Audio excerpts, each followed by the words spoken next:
sebab-sebab azab kubur. Apa sebab-sebab azab kubur? Secara umum, dosa-dosa menyebabkan azab kubur secara umum. Namun di sana ada beberapa dosa yang dinaskan secara tegas menyebabkan azab kubur. Di antaranya adalah ghibah dan namimah. Di antaranya tidak bersih tatkala cebok dari kencing. Dalam hadis yang masyhur kata Nabi sallallahu alaihi wasallam dari Ibnu Abbas berkata, "Marra Nabi sallallahu alaihi wasallam bi kubrain." Nabi melewati dua kuburan.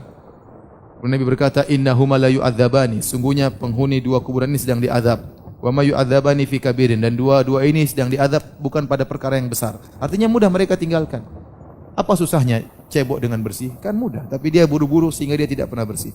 Apa susahnya tidak gibah? Diam aja, kan selesai. Susah atau tidak gibah? Susah, senangnya gibah. Bisa ditinggalkan, tapi mereka tidak meninggalkan. Kata Nabi, fa amma ahaduhuma fakana la yastatiru min bauli. Yang satu diadab karena tidak bersih dalam ceboknya, cebok buah air kencingnya. Wa amal akhar fakana yamshi bin namimah. Yang satu dia diadab karena namimah. Namimah itu mengadu domba di antara manusia.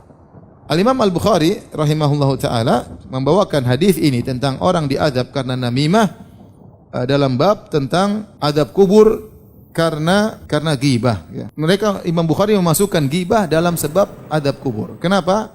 Karena dalam satu riwayat selain di Sahih Bukhari, kalau tidak salah dari Abu Dawud, kata Nabi yang satu tidak bersih dalam cebok, yang satu karena ghibah. Adapun dalam Sahih Bukhari tidak disebutkan lafaz tersebut, tetapi Ibnu Hajar menjelaskan karena orang yang namimah biasanya ghibah. Jadi namimah itu ghibah plus. Ya kan? Dia menceritakan kejelekan orang untuk mengadu domba dengan si A dan si B. Dia ke A, dia ceritakan kejelekan B. Dia ke B, dia ceritakan kejelekan apa? A. Ya ghibah berarti. Plus dia ingin mengadu domba. Sehingga orang yang melakukan namimah dia pasti ghibah.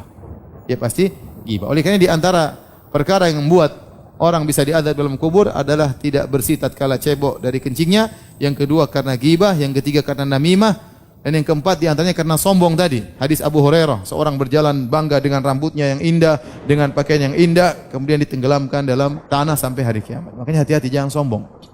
Kalau orang dengan pakaian saja bisa sombong, apalagi dengan mobilnya, apalagi dengan motornya. Sebab kesombongan banyak. Maka seorang bertakwa kepada Allah. Jangan sampai dia sombong, dan itu bisa menyebabkan dia diazab dalam alam barzakh. Demikian juga tadi kita sebutkan, di antara yang diazab dalam alam barzakh pendusta. Dia dusta, satu dusta terser sampai tersebar ke penjuru dunia. Dan zaman sekarang sangat mungkin seorang melakukan demikian. Dia bikin status bohong, di-enter, disebar oleh banyak orang. Tersebar di grup-grup WhatsApp, tersebar di media sosial, padahal isinya apa? Dusta. Maka hati-hati. Ini sebab azab kubur. Di antara sebab azab kubur makan riba, makan hasil riba. Disebutkan azab kubur. Di antara sebab azab kubur zina.